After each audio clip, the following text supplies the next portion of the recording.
School چلے ہیں نا پروگرام ہمارا, چلے تو جب آپ سکول چلے تو کون سا سری نگر دیکھا گھر سے باہر, اور وہ کب کی آپ کے بچپن کی کہانی؟ جی, ایک سادہ سے ماحول میں میری پیدائش ہوئی ہے, تربیت ہوئی ہے. ایز پر ریکارڈ 1955 میں پیدا ہوئی ہوں میں. مئی 1 میں آفیشیل ریکارڈ ہے, لیکن 4 مہینے کا فرق ہے. میں 31 اگست اصل میرا ڈیٹ آف برتھ ہے. وہ یوں نکالا ہے کہ میری والدہ کہتی تھیں کہ آپ محرم کی 12 تاریخ کو پیدا ہوئی ہیں, اور وہ بدھ تھا.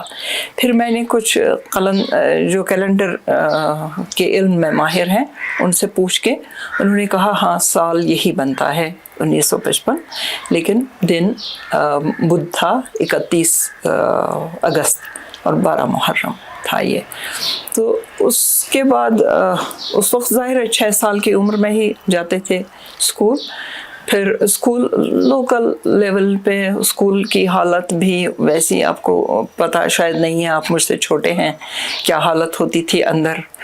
وہ کھردرے ٹاٹ پر بیٹھنا ہوتا تھا بچوں کو, جبکہ آج کل جو آسائش آرام کا ماحول ہے وہ نہیں تھا. لیکن اساتذہ ڈیڈیکیٹڈ تھے. خواجہ بازار نقشبند صاحب کے پڑوس میں میں پیدا بھی ہوئی ہوں, اور اسکولنگ بھی وہیں ہوئی ہے. اسکول بلڈنگ بدلنی پڑی, پہلے تو نقشبند صاحب کے ساتھ ہی متصل ایک تھی خستہ سی عمارت, پھر وہ گر گئی, اس کی سیڑھیاں تک ٹوٹی ہوئی تھیں, اس میں ڈر لگتا تھا ہمیں سیڑھیاں چڑھتے ہوئے. پھر وہاں سے 2-3 بلڈنگس آگے پیچھے ادھر ادھر منتقل ہوتے ہوئے 10ویں میں نے پاس کی ادھر سے. پہلے سلام پیر یہ جو تھا, یہ جو آج کل نالے مار ہے, نالے مار کے کنارے پر ایک بہت بڑا خوبصورت باغ تھا سلام پیر کا. تو وہ بڑی کوٹھی تھی, اس وقت ہمیں کوٹھی ہی لگتی تھی. آج کل ہر مکان کوٹھی بنا ہوا ہے, اس لیے وہ نظر اور آج کی نظر مختلف ہے, لیکن تھا ایک شاہانہ ماحول تھا اس کھانیار کے آس پاس تھا. کھانیار نالے مار کے موڑ پہ, جہاں سے نالے مار شروع ہوتا ہے, انزیمر کے اپوزٹ میں ایک بڑی سی بلڈنگ, وہ اب بھی موجود ہے. تو بڑی روایتی ایک یہ بلڈنگ تھی وہ سلام پیر کی. تو اس میں گئے.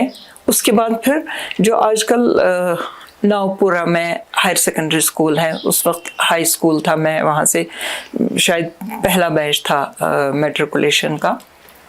اس کے بعد وہ ہائر سیکنڈری ہو گیا. تو وہاں سے نکل کے میں ڈاؤن ٹاؤن کے ہی کالج میں نواقدل میں, ویمنس کالج نواقدل, وہاں سے میں نے گریجویشن کی, جہاں ان دنوں پروفیسر شملہ مفتی صاحبہ پرنسپل تھیں. بڑی اسٹرکٹ, اصولوں کی پابند, پردہ, وہ یہ سب یہ تھا. تو ان کی تقاریر صبح اسمبلی میں بڑا متاثر کن ہوتی تھیں. وہ خود رائٹر بھی تھیں, ان کی کتاب بھی چھپی ہے خود نوشت ان کی, چلمن. تو وہ پرنسپل تھیں. کالج میں ادبی سرگرمیاں بھی ہوا کرتی تھیں, چاہے ڈرامے کی صورت میں لکھا کرتی تھی وہ ڈرامے. وہ اصل میں انہی کا ڈرامہ تھا. اب چونکہ میرے پاس تحریری صورت میں نہیں تھا, زبانی ریڈیو سے سنا تھا یہ دیادوس نیندرے, اس ڈرامے کو میں نے خود ہی مطلب لکھ کے پھر اسٹیج کیا. اس طرح سے مختلف فنکشنوں میں مشاعرے ہوا کرتے تھے. عائشہ مستور صاحبہ, پروفیسر عائشہ مستور صاحبہ اردو پڑھاتی تھیں, تو اس لیے اردو کا ماحول تھا اور شعر و شاعری کا ماحول بھی تھا. وہ اٹینڈ کرتے ہوئے اس کے بعد پھر میں یونیورسٹی پہنچی. یونیورسٹی میں اردو ڈپارٹمنٹ جوائن کیا. اس کے بعد مجھے تھوڑا لالچ ہوا, میں نے کہا میں 2 ایم اے ایک ساتھ کروں گی. ایک ساتھ بعد میں پتہ چلا نہیں کر سکتے ہیں, 1 سال میں ایک ہی ایگزام دے سکتے ہیں.